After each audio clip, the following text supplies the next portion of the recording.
Welcome to Grieving Insomniacs. I am your host, Christy Haberman. I am glad you're here.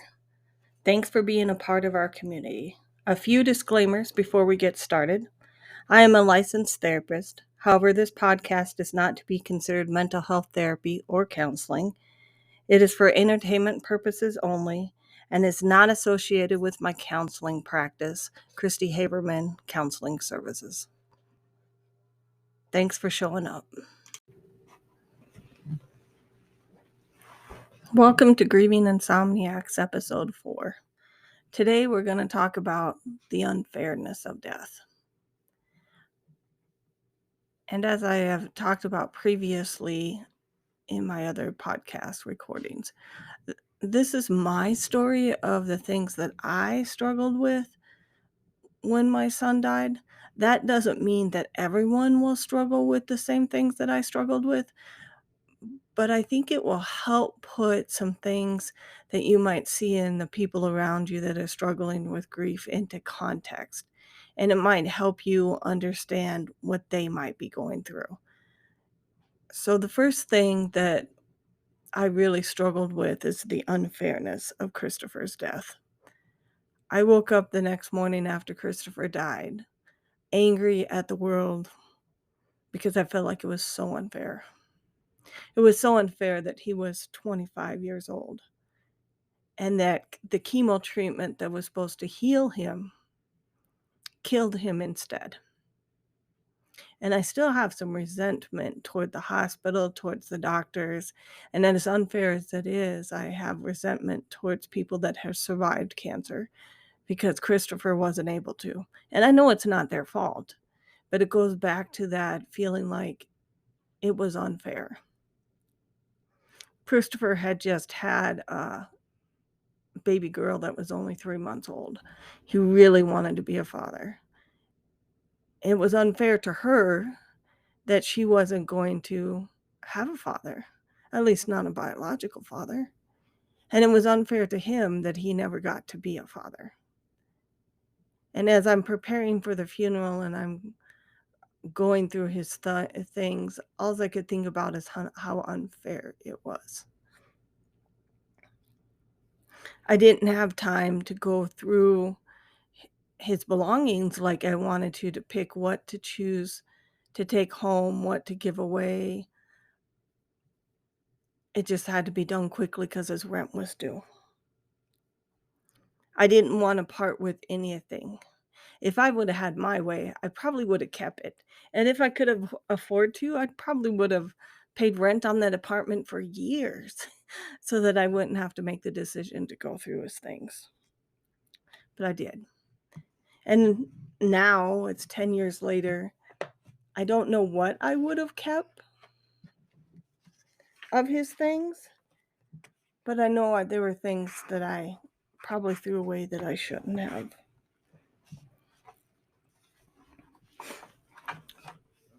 When your child dies, so much more is taken from you than just the physicality of your child. Because as parents, we really look forward to seeing our kids grow up, being a part of their lives, seeing them get married. And in many ways, I feel like I was robbed of that because Christopher died. So this life that I had imagined wasn't going to exist for me anymore. And I've talked to many grieving mothers that say the same thing. It's not really even so much that our children die. It's just our hopes and dreams for them die with them. And then we are left with memories. But in our society, it's not okay to have memories.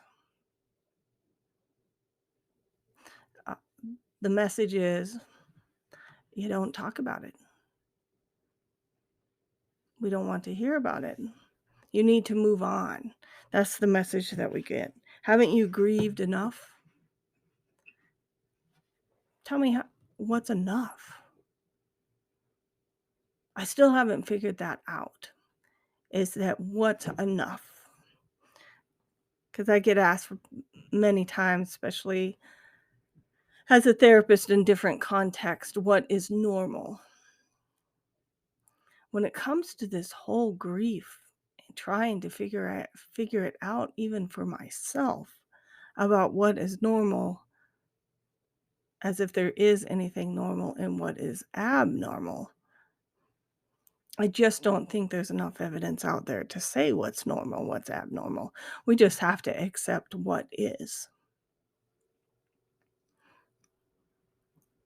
And part of what was unfair for me is that I felt abandoned by my family after my son died.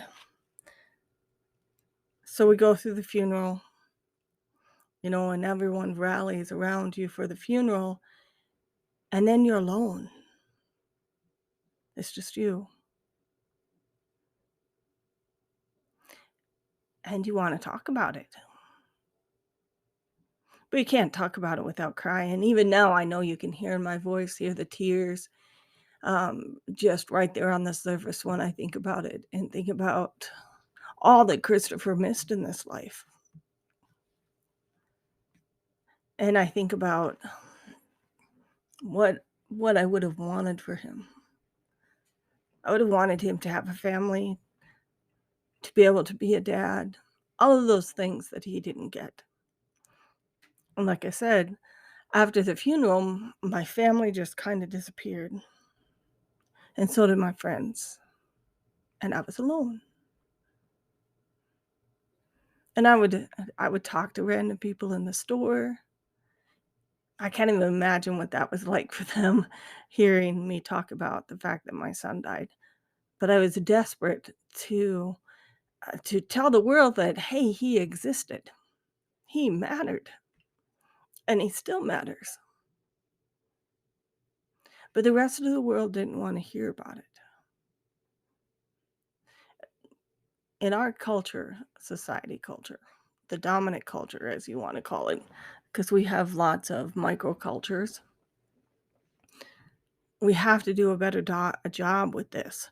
We have to do a better job with helping people cope with listening to other people's grief. And also, that's part of why I say that it's unfair. Because it's not only unfair that our children died, but it's also unfair that people won't talk about it with us.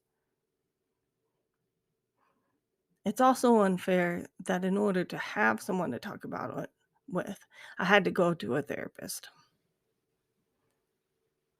And yes, I mean, I'm not knocking therapists. I am a therapist, but I needed more than an hour a week. I needed someone there at night. I needed some comforting and nurturing, and that wasn't existing, in my current situation that I had with the people that I was surrounded with at that point in my life. And so I found myself always thinking about how unfair this was, and how unfair it was for him also. And what we could do now to change that. That's one of the reasons why I'm doing this podcast, because I want to talk about it. I want to break down the stigma that we cannot talk about the fact that our children died, and we cannot talk about our experience that happened because our children died.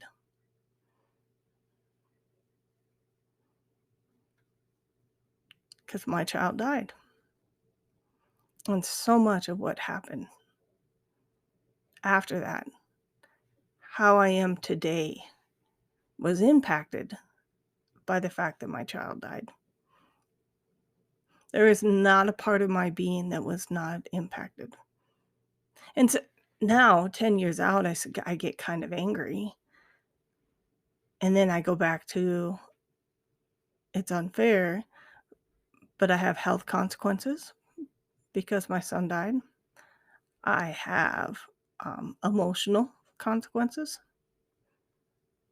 I'm not happy anymore. I used to have a really good sense of humor. I don't have that anymore. I'm extremely distrustful.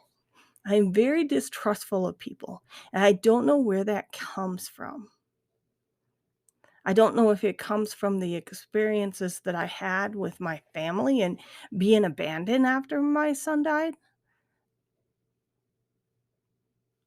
I have a cousin that lives in the same town as me, and she was there for me during the funeral. But I didn't hear from her after, and that's really when I needed to hear from her.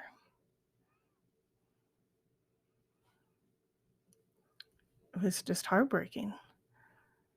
I'm gonna do a whole episode on the impact of what happened within my family. I'm part of several support groups and talk to other grieving moms, and family is one of those difficulties that we struggle with when we lose a child, because that are left behind don't understand. And it's a blessing. It is a blessing that they do not understand.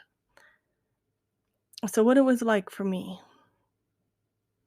is I had to rush, rush, rush, rush to clean out Christopher's room, well, his apartment. I couldn't take everything back to South Dakota, so it had to go to Goodwill. I probably would have kept a lot more of his clothes, his decorations. I would have kept a lot more stuff if I wanted to get a U-Haul and haul it all home, and my husband wouldn't let me. In hindsight, that's probably not a bad idea. There's still times, though, I get angry and resentful about the fact that I couldn't do that I couldn't have more time. His friends weren't very good to us. His friends broke into his house, told the landlord that he didn't have family, and helped themselves to whatever they wanted. And I still to this day don't know what they took. And it's just heartbreak, but death brings out the evil in people. And then we go back to it being unfair. And this is all I could think about. So after I got home and I got his stuff home, every morning I wake up in a panic attack because I didn't know where he was. And this is where it's not that I had a lack of spiritual beliefs when my son died, but there was definitely a spiritual crisis that was going on because I would wake up every day not knowing where he was and if he was okay. And I'd have a panic attack every morning. And that's how I woke up. So then you're looking. I would get up in the middle of the night and I'd go looking for my dog because I just couldn't stand the thought of losing another person. My youngest son didn't live with us at the time, but if I heard a siren, you betcha I was on the phone calling him. I was not. I was not going to go through that again. So I hear sirens, absolute panic attack. Just positive that it was someone that I knew because I just could not go through this experience again of having someone die. So after I initially wake up and I realize, oh yeah, he is dead. He is dead. You try to figure out why. Why is he dead? It was a medical treatment that was supposed to make him better. How come it killed him? And the why is what will kill you. And I think the next episode we're going to talk about the spiritual crisis because this is what this is leading up to. Because that is where I was getting to be. This is so unfair that there are people out there that had the same cancer that he had, Hodgkin's lymphoma, and they lived through it. How come he could not live through it? And then you're back to it being unfair. And when I was doing research for this podcast, I was thinking about looking up death quotes maybe I could start my podcast with a quote. Maybe that would help make it not so heavy and make it not so sad. And Rumi says things about how happy death is and how you should be glad when you get to the other side and be glad you lived a happy life. You know, it's those kind of things that really get you. Because yeah, if it's you dying and you lived a good long life, and you might be ill with something, and maybe you can look at death and be like, I am ready to go. But not when you're 15, not when you're 25. What about the babies that never even get a chance? What about them? That's the frustrating part for me, is that we minimize those experiences. Because there is an unfairness to that.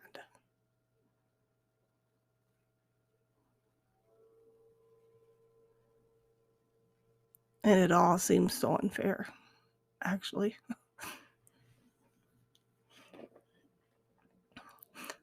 I've come to the conclusion that one of my core beliefs in the world is that it has to be fair. And Christopher dying hasn't changed that any.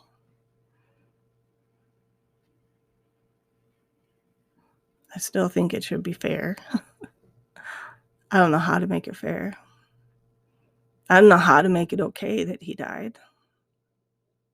I'm not sure that it'll ever be okay. I had this experience in my office the other day.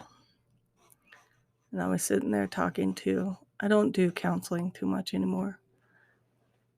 I work in a school setting. I was sitting there talking to a student, and I have pictures of my son in the room. Some people really object to them. He had a lot of tattoos, a black and white, that he modeled for someone in school. And it just kind of hit me that he was dead. And I was sad all the way home. I haven't had an experience like that for a while. And it just like slammed me. And then part of me is like, well, how could you forget that he was dead? And it's not that I forget that he is dead. It's not that I forget him at all. But there was something about that moment that it became much more real than it has been in a while. I had one of my good friends ask me if this podcast is making things worse as far as the grief goes.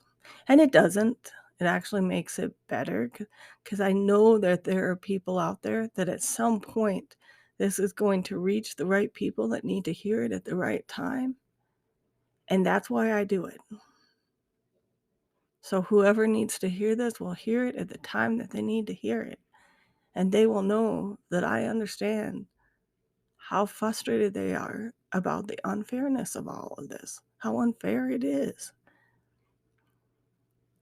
And if you need to hear that it is unfair, I am here with you telling you it is unfair. It is unfair that our children die. It is unfair that we don't get the support that we need from the people around us. That is unfair. We can talk about the mental health piece of this. I think it's unfair that you go to a therapist and the therapist reads about grief out of a textbook and all the textbooks are wrong. It's one of my major frustrations with grief when my son first died, is because I felt like they lied to me because everything I read in my textbook was wrong. So you go to a therapist that's reading to you out of a textbook and they're getting it wrong. They're absolutely getting it wrong. And people are walking out of therapy and they're hurting and they're like, why do I feel worse? It's because they get it wrong. And that's unfair too. And collectively, using our voices, we can change that. I believe that. I see it happening on Instagram. this community that I'm involved in and that we are creating, I see their posts and I see that we are changing it. One person at a time, we are changing it. It's another reason why I do this podcast, is because as a therapist, I'm hoping to change the perception of grief among my fellow therapists. To tell them the things that you're telling people are wrong. You can't tell them. There's a training in my local area on grief recovery. You don't recover from grief. You don't. You learn to live with it. We got to be honest about that. I remember being very frustrated the first year after Christopher died. And I was like, okay, it's been a year. I'll feel better. I did not feel better the second year. I felt worse the second year. My therapist is like, he hadn't been through grief. He was like, yeah, it's worse the second year. Third year, oh, it's still bad. And the fourth year, I'm like, I'm getting tired. When is it going to get better? When is it going to get better? Please tell me when it's going to get better. And it didn't get better. I just got used to it. And there's a difference between it getting better and getting used to it. I did some EMDR therapy last year that took away the trauma aspects of it. I'm going to do a podcast on that too, because if the death was unexpected, you 100% have a trauma effect from that. And that's a piece that we overlook. They like to call it complicated grief. It's not complicated. Grief is grief. I was traumatized by the fact my son died unexpectedly. There are many people out there that are traumatized because someone they love died unexpectedly, and we need to recognize that. 100% need to recognize that.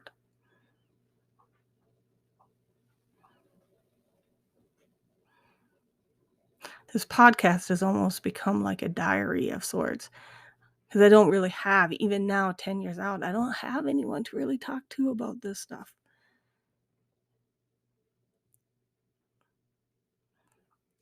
So I thank you for listening. I thank you to the ones that are listening to this podcast.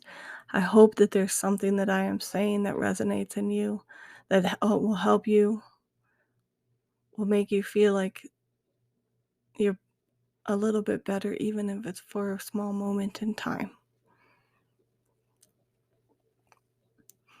If you want to send me a message on Instagram, a comment, I'm on Grieving Insomniacs on Instagram, Grieving Insomniacs on Facebook. Not getting much traffic over there on Facebook, so I'm primarily on Instagram. I look forward to hearing from you. If you have any questions, anything you want to talk about, I am here. That is why I developed this podcast, and I'm looking forward to hearing from you. Thanks for listening. This is Christy Haberman from Grieving Insomniacs. I hope you have a good week. Thank you for showing up, and thanks for listening.